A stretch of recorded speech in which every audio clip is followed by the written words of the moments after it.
नमस्कार, मी शीतल मोहोळ, वाहक अमरावती आगार क्रमांक 1. महाराष्ट्र राज्य परिवहन महामंडळाच्या ई शिवाई बसमध्ये मी आपल्या सर्व प्रवाशांचं हार्दिक स्वागत करते. आजच्या आपल्या ई शिवाई बसचा मार्ग असणार आहे अमरावती ते नागपूर, नागपूर ते अमरावती. या दरम्यान आपण थांबा घेणार आहोत मोजरी, तिवसा, तळेगाव, कारंजा, कोंढाळी आणि नागपूर. आपल्या या ई शिवाई बसचं विशेष असं सांगायचं झालं तर आपण प्रवाशांना देत आहोत उत्तम असा एसी, चार्जिंगची सुविधा आणि पुशबॅक सीट्स. प्रवासादरम्यान आपण वॉशरूमसाठी आणि चहा नाश्त्यासाठी कारंजा येथे 10 मिनिटाचा थांबा घेणार आहोत. प्रवासादरम्यान जर कोणा प्रवाशाला उलटी मळमळीचा त्रास झाला तर कॅरी बॅग यूज करायची आहे. जर तुमच्याकडे उपलब्ध नसेल तर ती सुद्धा सुविधा आम्ही तुम्हाला देऊ.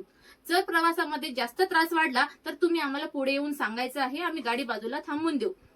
प्रवाशांना एक नम्र विनंती आहे की वाहकाला आपण सुट्टे पैसे देऊन सहकार्य करावे. जर तुमच्याकडे सुट्टे पैसे नसतील तर तुम्ही UPI द्वारे ऑनलाईन पेमेंट सुद्धा करू शकता. प्रवाशांनो, जास्तीत जास्त प्रवास आमच्या ई शिवाई बसने करून तुमच्या सेवेची आम्हाला संधी द्यायची आहे आणि तुमचा आजचा हा प्रवास सुखकर आणि सोयीचा हो अशी मनोकामना करते आणि थांबते. धन्यवाद.